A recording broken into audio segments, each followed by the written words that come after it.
Hi అండి, welcome to my YouTube channel Keerthi's world. మేమైతే ఈరోజు ఎర్లీ మార్నింగ్ 5:30కి లేచాము. మేము మా ఊరికి వెళ్తున్నాము వినాయక చవితి పండుగ కోసము. సో మీ ఊర్లో సెలబ్రేషన్స్ స్టార్ట్ అయ్యాయా? ఇంత మార్నింగ్ చుట్టూ చెట్లు ఎంత ప్రశాంతంగా ఉందో తెలుసా. మధ్యలో ఆకలేస్తుందని చెప్పి ఎస్పోర్ట్ దగ్గర ఆగాము. టీ అయినా బ్రేక్ఫాస్ట్ అయినా చేద్దామనేసి. మా హస్బెండ్ నా కోసం దోశ, తను ఇడ్లీ తెచ్చుకున్నారు.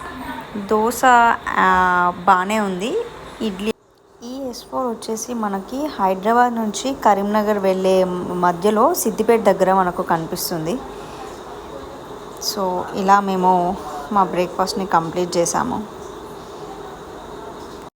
మేము వచ్చేటప్పుడైతే పెద్దగా వర్షం లేదు. సో మా జర్నీ అనేది చాలా ఈజీగా అయిపోయింది.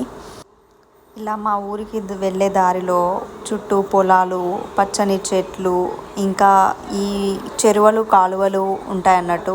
వర్షాలకు అనుకుంటా ఇవి చాలా అసలు ఫుల్గా వచ్చేసినాయి పైకి వాటర్. చాలా నిండిపోయాయి. మొన్న అయితే రోడ్ మీదకి కూడా వచ్చినాయి అన్నారు, మరి చూస్తుంటేనే తెలుస్తుంది. మళ్ళీ మనం వినాయక చవితి వ్లాగ్లో కలుద్దాము. అప్పటి వరకు please like, share, comment and subscribe to my YouTube channel. Thank you.